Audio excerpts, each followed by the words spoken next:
Charles Sobhraj.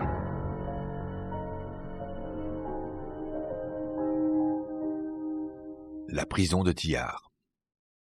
Pour Marie et les deux autres femmes, l'enfer eût été préférable à la prison de Tillard. Comme elles faisaient partie des meurtriers en attente de procès, elles ne pouvaient se nourrir que de pain et d'eau, à quoi s'ajouter ce qu'elles pouvaient se procurer. L'eau coulait une fois par jour d'une conduite installée dans leur cellule. Si l'on n'était pas prête à ce moment-là, il fallait attendre la ration du lendemain. Comme d'ordinaire les prisonniers étaient trop faibles pour s'en débarrasser, les rats et les insectes n'avaient peur de rien, et les rongeurs passaient effrontément d'une cellule à l'autre. Quant aux toilettes, c'était un trou creusé dans un coin de la cellule. La compagne de cellule de Marie était une jeune Malaisienne qui avait été arrêtée, puis oubliée, et perdait peu à peu la raison. Mais Charles n'en avait cure. Lui savait comment les choses se passaient en Inde, et avait dissimulé sur lui plus de 70 carats de pierres précieuses. Bien que son nouveau logement ne soit pas aussi confortable que son appartement de Bangkok, il devait faire l'affaire jusqu'à ce que la situation change. Charles ne craignait pas de rester croupir à Tillard. Il savait bien qu'il finirait par pouvoir acheter sa sortie. L'Inde traversait une période difficile au milieu des années 70. Indira Gandhi gouvernait d'une main de fer au moyen de la loi martiale, et les conditions de vie étaient dures. Le système judiciaire était engorgé autant de prisonniers politiques que de criminels. Il se passa donc près de 2 ans entre l'arrestation de Charles et sa bande et le moment où Marie et lui furent jugés.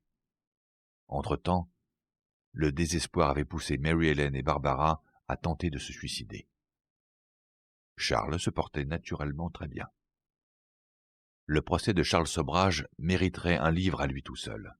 On y vit le retour d'André Darro, qui avait été remis en liberté sur parole avancée par les Turcs. Chose incroyable, il était alors revenu en Inde sur la demande de Sobhraj pour l'aider à s'échapper. En plein milieu du procès, on fit appel à la Cour suprême indienne et il y eut un témoin, Mary Ellen, pour rétracter son affirmation selon laquelle elle avait vu Sobhraj droguer Jean-Luc. Sobhraj engageait et licenciait les avocats à tour de bras, fit une grève de la faim vers la fin du procès pour protester contre les conditions inhumaines de détention qu'il endurait à Tillard, et finit par se défendre lui-même. Le juge ne fut pas impressionné par ces déploiements de théâtralité, et prononça Charles coupable d'avoir administré un poison avec intention de vol, d'atteinte à la personne dans le but de commettre un vol, et selon la loi indienne, coupable d'homicide non équivalent à un meurtre. Marie fut déclarée non coupable, mais retourna à Tillard en attendant le procès pour l'empoisonnement du groupe d'étudiants français. Pour ce crime, elle resterait quelque temps en prison, avant qu'un cancer des ovaires ne lui permette d'obtenir la libération conditionnelle. Elle mourut chez elle, au Canada, en ne cessant de proclamer son amour pour l'homme qui avait brisé sa vie. Charles, lui, devait faire face à la possibilité d'être condamné à mort, ce vers quoi l'accusation faisait tendre tous ses efforts. Il était clair que Sobhraj avait fait davantage de victimes que le seul Jean-Luc Solomon, et qu'il n'hésiterait pas une seconde à tuer de nouveau. Mais Charles répondait que son emprisonnement à Tillard avait été un châtiment suffisant. On ne sait pas si Charles était parvenu à corrompre le juge, mais cette éventualité est plausible. Les autorités des 4 coins du monde furent stupéfaites lorsque le juge condamna Sobhraj à 7 ans de prison. Une fois de plus, le serpent avait gagné la bataille.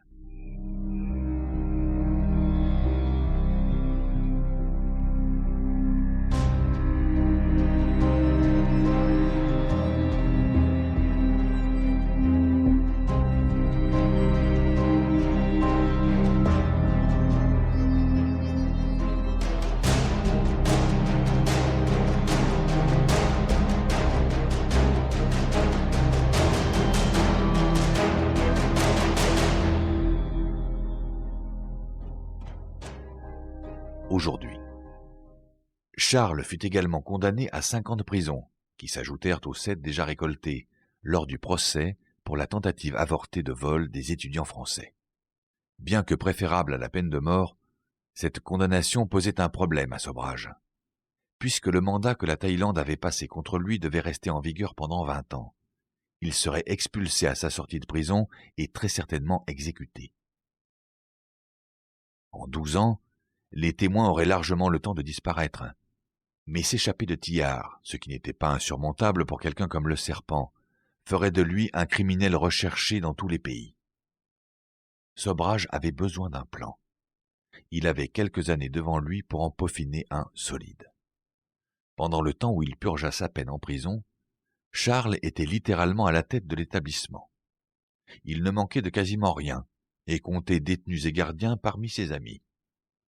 Pour sa 10e année passée derrière les barreaux, il offrit une grande fête à tout le monde. Cette fois-là, le temps que les pilules mettraient à agir n'avait plus d'importance. En plein milieu de la fête, alors qu'escrocs et gardes perdaient en même temps conscience, Charles Sobrage passa les portes de la prison. Il déclarerait plus tard qu'il n'avait pas prévu de sortir de la péninsule indienne. Il n'était pas encore prêt à quitter Tillard et voulait y rester encore quelques années. Il s'arrangea donc pour être à nouveau arrêté et condamné pour l'empoisonnement et son évasion. Il fit bien. Au fil du temps, les autorités des autres pays finirent par oublier son existence, et l'affaire de Bangkok s'étiola au fur et à mesure que les témoins mouraient et que les preuves disparaissaient. Le 17 février 1997, le Serpent sortit de la prison de Tillard. À 52 ans, il était dans la force de l'âge. Il y avait peu de chances que les autorités thaïlandaises puissent encore l'inquiéter après tant d'années. Mais Charles était apatride. Il devait être expulsé d'Inde. Aussi fut-il maintenu en garde à vue le temps que l'on trouve un pays qui veuille bien l'accueillir. Charles finit par retourner en France, où il continue à ce jour de se faire payer ses entretiens avec les journalistes. En mars 2002, une société de production indienne annonça le tournage d'un film sur sa vie. D'après l'assistant du réalisateur, il ne s'agit pas à proprement parler d'une biographie de Sobrage, car les scénaristes ont laissé libre cours à leur créativité. Loin d'être l'apologie d'un tueur, il doit y être question de l'humain, de la morale et de la rédemption. Il reste discutable de parler de rédemption. Plusieurs années après avoir été incarcéré en Inde, Charles fut interviewé par un écrivain australien. Il prononça alors le vœu de ne jamais répéter les erreurs du passé, mais s'arrêta avant de dire qu'il ne tuerait plus. « J'ai déjà retiré de mon passé ce qu'il y avait de mieux, ce qui m'aide à vivre au présent et à préparer l'avenir, dit-il à Richard Neville. Si je me repasse la scène d'un meurtre, ce sera pour savoir ce que j'aurai appris de la méthode. Le corps, je n'y ferai même pas attention. »